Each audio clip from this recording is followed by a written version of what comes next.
آج اکانومی میں ہم سے آگے ہیں. ہمارا شمار دنیا کی ایتھوپیا اس ٹائپ کی کنٹریز میں ہونے لگا ہے. ہماری آبادی دیکھیں, ہماری آبادی اس وقت اتنی بڑھ گئی ہے, 25 کروڑ کے اوپر جا رہے ہیں, اور ہماری جی ڈی پی $4 ارب ہے. تو میں آپ کو بتاؤں کہ یہ اس کا مطلب ہے کہ ہمارے یہ لوگ کام کرنے کو تیار نہیں ہیں. تو 25 کروڑ لوگ, 400 بلین کی جی ڈی پی. امریکہ کو دیکھیں 34 کروڑ لوگ ہیں وہاں پہ, اور ان کی جی ڈی پی $23 ٹریلین ہے, یعنی 23,000 بلین ڈالر, اور ہماری $400 بلین. کوئی مقابلہ نہیں ہے. تو ایسی کیا وہ قوم ہے, کیا امریکہ کے اندر لوگ جن پیدا ہوتے ہیں کہ وہ لوگ کام کر رہے ہیں. انڈیا کی اکانومی کو دیکھیں $5 ٹریلین پہ جا رہی ہے. ہم کام دیکھا جائے تو ہمارے یہاں سب سے بڑی پرابلم یہ ہے کہ ہمارے یہاں انسٹیٹیوشن نہیں ہے. ہمارے سیاستدانوں کے پاس ویژن نہیں ہے, مطلب کہ ہم کانفیڈنس بلڈنگ میجر پہ کام کریں. اس وقت سیکیورٹی ایشوز کیا ہیں, سیکیورٹی ایشوز کیا, افغانستان کو ہم سے زیادہ نہیں تھے, وہ سپر پاور سے لڑ رہا تھا, نیٹو سے لڑ رہا تھا. بات ساری ہے, آپ کانفیڈنس بلڈنگ میجرز کریں, لوگوں سے ٹیبل ٹاک کریں, بات کریں.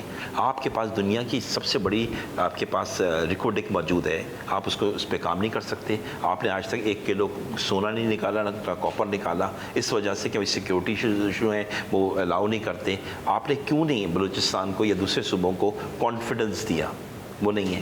چائنا کی اکانومی دیکھیں, چائنا بھی کوئی سپر پاور نہیں تھا ایٹ دا بگننگ. وہ چائنا کسی زمانے میں تھا, لیکن اس نے بھی دوبارہ اپنے آپ کو اپ گریڈ کیا ہے. جاپان کو لے لیں, جاپان کے اوپر امریکہ نے 2 بم مارے تھے ہیروشیما ناگاساکی پہ. آج دیکھو جاپان دنیا کی 3ری بڑی اکانومی ہے, ٹھیک ہے نا. اور ہم کہاں پہنچے ہوئے. ہم نے جاپان نے جب ہمیں بیٹل منی پے کرنی تھی, کیونکہ جاپان نے ہمارا ایریا تباہ کر دیا تھا ورلڈ وار 2 میں, تو قائد اعظم کا احسان ہے جاپان کے اوپر. میں نے جاپان کے ایمبیسیڈر کو یہ بتایا کہ بھئی ہمارا احسان ہے, قائد اعظم نے وہ بیٹل منی معاف کر دی تھی کہ ہمیں نہیں چاہیے, آپ اپنے حالات صحیح کرو. یہ تھا قائد اعظم کا جاپان پر احسان. لیکن ہم کیا تھے, اب کیا ہو گئے. آج ہمیں کوئی ویزا نہیں دیتا ہے. میرے ایک سب سے امپورٹنٹ جو کوشچن ہے وہ یہ ہے کہ ہماری, جہاں بچوں نے بات کی ایجوکیشن کی, آپ مجھے بتائیں اس وقت دنیا فری لانس پہ کام کر رہی ہے, ڈیجیٹل پہ بات ہو رہی ہے. آپ رضوان بھائی, آپ یونیورسٹیز میں جاتے ہیں, مجھے بتائیں ہماری کس یونیورسٹی نے یا HEC نے اپنے کورس کریکولم میں ڈیجیٹل کی تعلیم کو مینڈیٹری کا ہے. ہمارا لاء میں کوئی ڈیجیٹل نہیں ہے, MBA کر رہا ہے کوئی ڈیجیٹل نہیں ہے, وہی روایتی سبجیکٹ پڑھا رہے ہیں. آپ اپنے بچوں کو ڈیجیٹل سبجیکٹ پڑھائیں, پارٹ آف کورس بنائیں. اس سے 2 فائدے ہیں, بچہ خود مختار ہو جائے گا. دوسرا یہ ہوگا کہ آپ کو فورن ایکسچینج کا مصیبت مسئلہ ہے وہ آپ کا ریڈیوس ہو جائے گا, آپ کو فورن ایکسچینج بھی آئے گا. ہم اس پر کام کرنے کو تیار نہیں ہیں. ہماری ایکسپورٹ بھی کچھ نہیں ہے, ہماری سروسز کچھ نہیں ہے. ہماری فورن ریمیٹنس دیکھیں, انڈیا کی کتنی فورن ریمیٹنس ہے, $100 بلین. ہماری کتنی ہے؟ جی فرمائیے. جی, ایک خود مختار ریاست کے لیے پبلک بہت زیادہ امپورٹنٹ رول پلے کرتی ہے ملک میں. ہمارے سیاستدان تو ہیں ہی مطلب وہ کرپشن کرتے ہیں, لیکن پبلک کیا کر رہی ہے.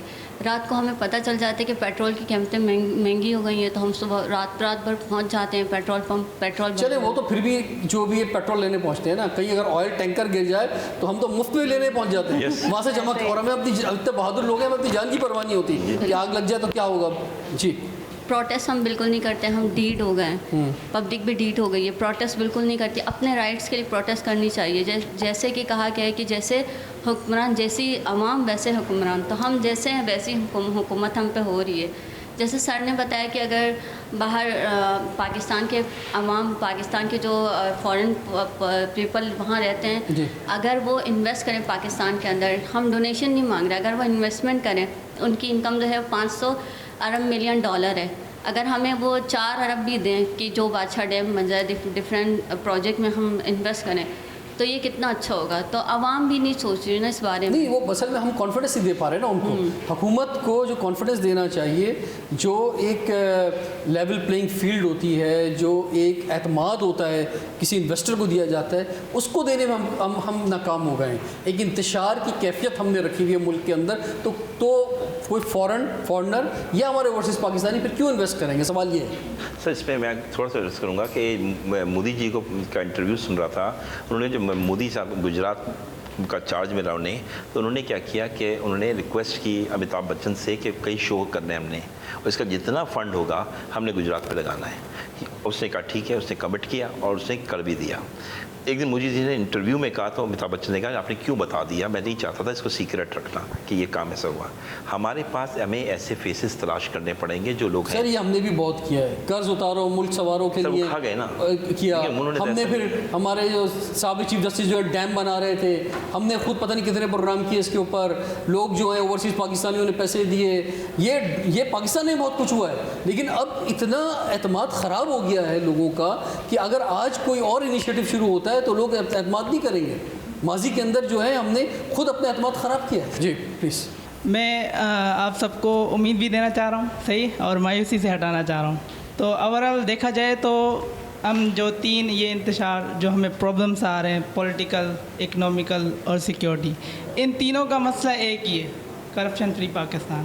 ٹھیک ہے, کرپشن آپ کی نیچے لیول سے لے کر اب تک یہ جا رہی ہے. ٹھیک ہے, تو اس میں یہ ہوتا ہے کہ کوئی اگر ایماندار بیچ میں آ جاتا ہے نا, اس کو مطلب ایمانداری کرنا اتنا مشکل ہو جاتا ہے کہ وہ اسی میں گھس جاتا ہے. ٹھیک ہے, تو اس کا حل بہت اچھی بات کی, کے لیے کلیپنگ کر دیں, بہت اچھا انہوں نے مسئلہ حل بتایا. Thank you very much. میں سر اس کا حل یہ دینا چاہوں گا کہ اگر کوئی کرپشن کر بھی رہا ہے نا تو اس کو تھوڑا کر لے, بلے کر لے. ابھی فی الحال یہ سچویشن ایسی ہے کہ وہ وہاں سے ہٹ نہیں سکتا, کبھی بھی نہیں ہٹ سکتا جب تک وہ پاسبلٹیز نظر نہ آئے. اگر ایک نظر آ رہی ہے تو یہ نظر آ رہی ہے کہ وہ کرپشن کے ساتھ ساتھ تھوڑا اس چیز کو پازیٹیوٹی لے کے اور اس کام کو بھی کرے جو کرنا چاہ رہا ہے. ٹھیک ہے, مطلب قوم اس جگہ پر ہاں پبلک قوم سوچنے پر آ گئی ہے. جی جی, پبلک ایک طرف تو خالی کرپشن ہی ہو رہی ہے, بول رہے یار کرپشن کر لے بھائی, لیکن کام بھی کر لے, کام بھی کر لے. پھر آہستہ آہستہ سر کیا ہوگا کہ وہ آہستہ آہستہ یہ ہوگا کہ پھر کرپشن ختم نہیں ہوگا, کرپشن کا ریٹ بڑھتا چلا جائے گا. نہیں سر, ختم ہو جائے گی سر, ختم ہو سکتی ہے. صحیح میں کروں گا کہ دنیا کا یہ بدنصیب ملک ہے جو ہم سے کہا جاتا ہے کہ ہمارا ایک پڑوسی چائنا ہے جس کی آبادی 1.5 ارب ہے, دوسرا پڑوسی انڈیا ہے جس کی آبادی بھی 1.5 ارب سے زیادہ ہے, اور اس کے باوجود ہمارے حال یہ ہے کہ ہم غریب ہیں. مطلب یہ کوئی بڑا کتنی بڑی مارکیٹ ہے. اچھا ان کو تو چھوڑیں سر, ہماری اپنی مارکیٹ بہت بڑی ہے, 25 کروڑ کم ہے کیا, لیکن ہم اپنی مارکیٹ میں کچھ کرنے کو تیار نہیں کرنے کو تیار. ٹھیک ہے جی, آپ فرمائیے. مولا علی کا قول دیکھیں, کوئی بھی قوم جو ہے اور کوئی بھی سسٹم بغیر عدل کے اور ناانصافی والا سسٹم اور دوسرا ظلم والا سسٹم, وہ جو ہے کبھی سروائیو نہیں کرتا. اب ہم اس کنڈیشن میں ہیں کہ ہمارا سروائیول بہت مشکل ہو گیا ہے ان دو چیزوں کی وجہ سے. ٹھیک ہے, لوگ خاص طور پہ جو CSS کر رہے ہیں اسٹوڈنٹس, اور پورے پاکستان میں بہت سارے سینٹرز ہیں جہاں پر CSS کروایا جا رہا ہے, یہاں پہ خاص طور پہ فری ٹریننگ ہو رہی ہے. تو آپ لوگ بہت اہم رول ہے آپ سب کا, اور میں خاص طور پہ کراچی کے حوالے سے کہنا چاہوں گا کہ کراچی میں بہت کم لوگ جو ہے CSS کی طرف آتے ہیں, کیونکہ کراچی میں ایک ٹرینڈ اب ختم ہو گیا ہے. ایک زمانے میں جب یہ کیپٹل تھا تو یہی کراچی تھا جو ہم تعریفیں کرتے ہیں نا 60s کی, تو یہیں کے لوگ تھے جنہوں نے اس ملک کو جو ہے وہ بہت عروج پہ پہنچایا تھا. لیکن جب یہاں کے لوگ کسی بھی وجہ سے کہہ لیں, کوٹا سسٹم یا اور ایشوز کی وجہ سے مائنس ہوتے چلے گئے, تو آج جو حال ہے پاکستان کو آپ کے سامنے. تو اس لیے اگر ملک کو آگے بڑھانا ہے تو خاص طور پہ کراچی کے نوجوانوں کو CSS کرنا ہوگا, انہیں آگے بڑھنا ہوگا, ریاست کا حصہ بننا ہوگا. تو یہ آپ کے لیے بھی ضروری ہے ریاست کا حصہ بننا, اور اس ملک کے لیے بھی ضروری ہے کہ آپ لوگ آگے آئیں.